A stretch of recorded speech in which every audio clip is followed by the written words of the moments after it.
Ron, KC0QVT. I'm in Collinsville, Illinois at Winterfest 2023, and I'm with a customer, Jim Williamson, KD9, frequency quality control, as he's told me. Anyway, Jim's a customer.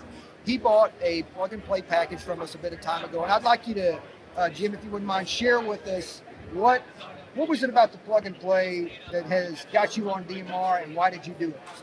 It was great. It was literally plug and play, and the knowledge that I got from these people are fantastic.